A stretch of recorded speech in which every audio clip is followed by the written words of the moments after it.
Under the ceaseless lash of inquiry, the cobbler's stoic mask finally cracked. His confession was chillingly matter-of-fact. Every single one of the 36 missing women, by this time, 36, had died by his hand. He claimed no madness, no irrational rage. He said the murders were for money. In trembling Arabic he revealed what his neighbor had just listed. The tales of Mesfewi were false. The arch-killer of Marrakesh was a man, and he admitted it plainly. By May 1906, the shocking case had gripped all of Morocco, and much of the world. In the makeshift courtroom, officials in flowing jalabas and fez caps announced verdict and punishment. The Sultan's judges decreed that Mesfewi's crimes were heinous beyond measure. In the tradition of Islamic law and local custom, the original sentence was the ghastly old punishment, crucifixion. May 2nd was set as the day of wrath. But news of this reached the diplomatic corps stationed in Tangier. Newspapers in Europe and America sputtered with horror. Even foreign consuls, schooled in civilized justice, recoiled at such brutality. The French and British ambassadors intervened on Mesfewi's behalf, demanding a less savage execution. The Sultan and his advisors, seeking to avoid international scandal, relented. Mesfewi would be beheaded instead, a cleaner death by the sword. Yet the people of Marrakesh would not be placated so easily.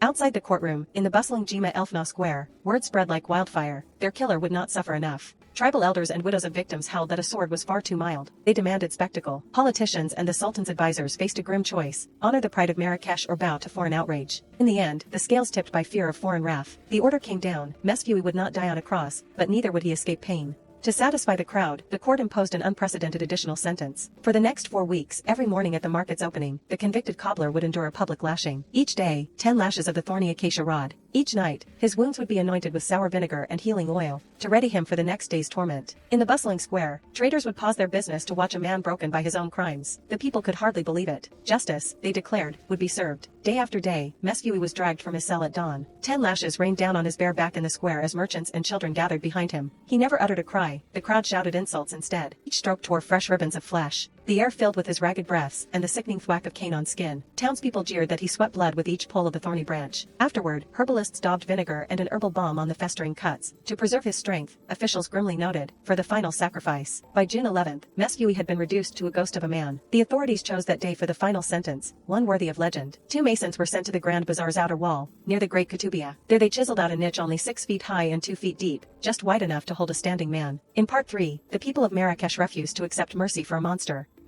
What follows is one of the most shocking executions in world history, a punishment so brutal, it blurred the line between justice and vengeance. Stay tuned for the final chapter, The Living Tomb.